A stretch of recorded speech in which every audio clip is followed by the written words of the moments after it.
The quest for the true manna will guide you directly to entheogens. This is a psilocybe mushroom. These mushrooms are more common than the Amanita and are often categorically labeled as shrooms. Their active ingredient is psilocybin.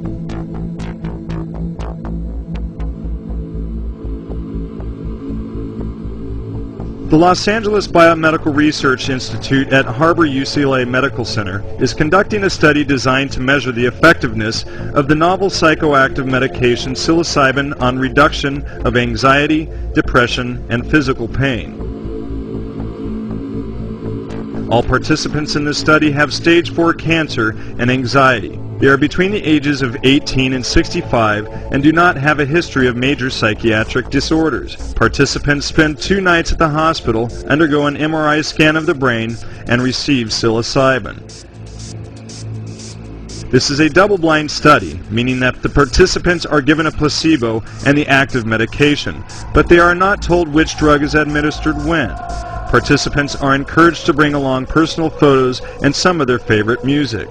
If this experience could be put into words, these cancer patients could either simply be told this mystery or undergo counseling. Only through the ingestion of a true sacrament, entheogens, can these terminally ill cancer patients have such a profound experience that they no longer fear death. This is a personal paradigm shift for each participant. Another recent study, performed by Johns Hopkins University and published in May of 2006, concluded that psilocybin appeared to create the same experience as the ancient and mystical experiences found in our religions.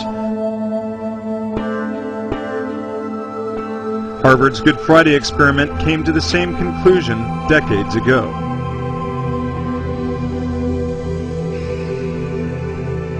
Inside psilocybe mushrooms is O-phosphoryl 4-hydroxy N,N-dimethyltryptamine.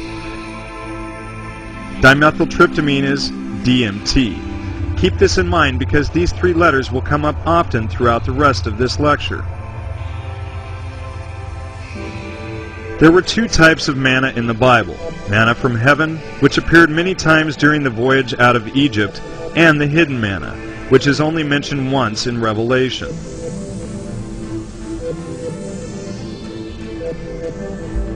As the story goes, before his celebrity status, Moses was a shepherd. He lived off the land, eating herbs and building campfires. His life in many ways must have resembled the Native American or the shaman that we have come to know. On at least 2 occasions, Moses wandered over to Mount Sinai. It was on this mountain, which was also called Horeb or Median over time, that Moses encountered a bush that spoke to him. A bush that was on fire but did not burn. A burning bush that did not consume. This bush spoke to him with a voice that could be none other than the voice of God. This truly sounds like a hallucination. Inanimate objects speaking, visions of flames, communication with the gods, etc. The word manna literally translates to, "What is this?" This manna was said to have appeared on the ground overnight, and it came with the dew in the morning. Psilocybe mushrooms appear overnight and flourish when there is dew on the ground. And if it was your first time to eat these mushrooms, your reaction just might be, "What is this?" A variety of psilocybe-containing mushrooms also grow atop the dung of cattle. The abundance of manure from their cattle would have provided ideal conditions for these mushrooms to grow. After fleeing Egypt, Moses did not wander the wilderness for as long as some would think. Moses knew where he was going, and he took his people directly back to Mount Sinai, where he first encountered the burning bush. This is when he went back up the mountain, and a few days later he came down with the first set of 10 commandments. Since Moses had to travel to a certain location to speak to this bush, it can be suggested that Moses encountered the hidden manna on that mountain. He found a mushroom that only grows under trees, one that looks like it is burning, but it is not. Knowing that he would find this hidden manna on this particular mountain, Moses went back there as soon as he could.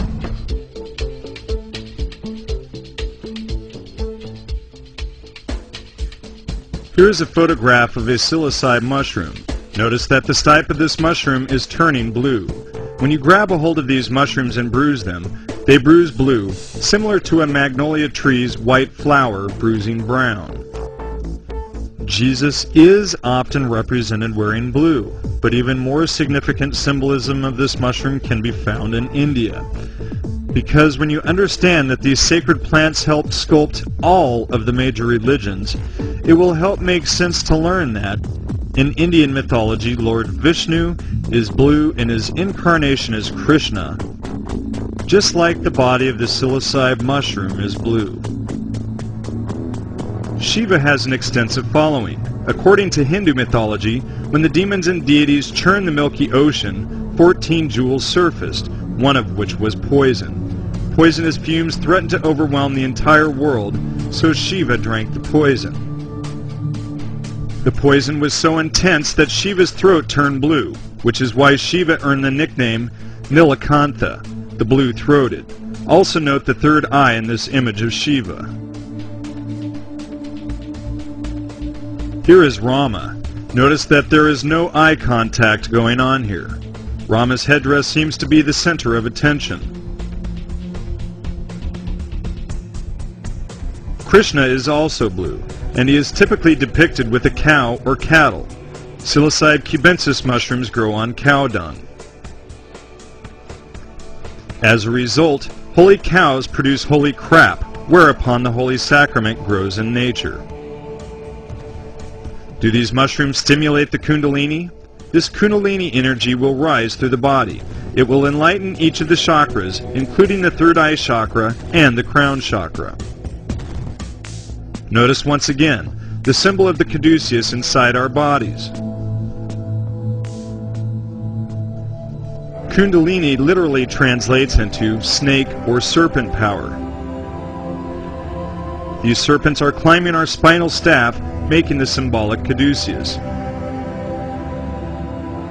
The third eye chakra is often symbolized by placing a dot on the forehead.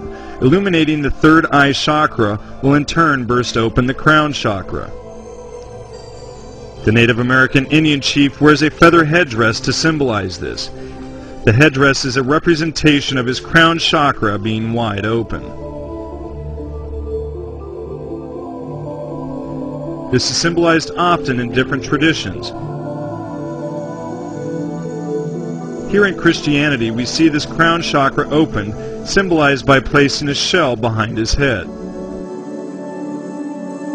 In the story of the Pentecost, the Holy Spirit comes down onto man and rests over the heads of the people in the temple. The Holy Spirit, represented as a flame, is symbolic of crown chakra illumination. DMT is the most psychedelic substance known to man, and it is produced naturally in our bodies.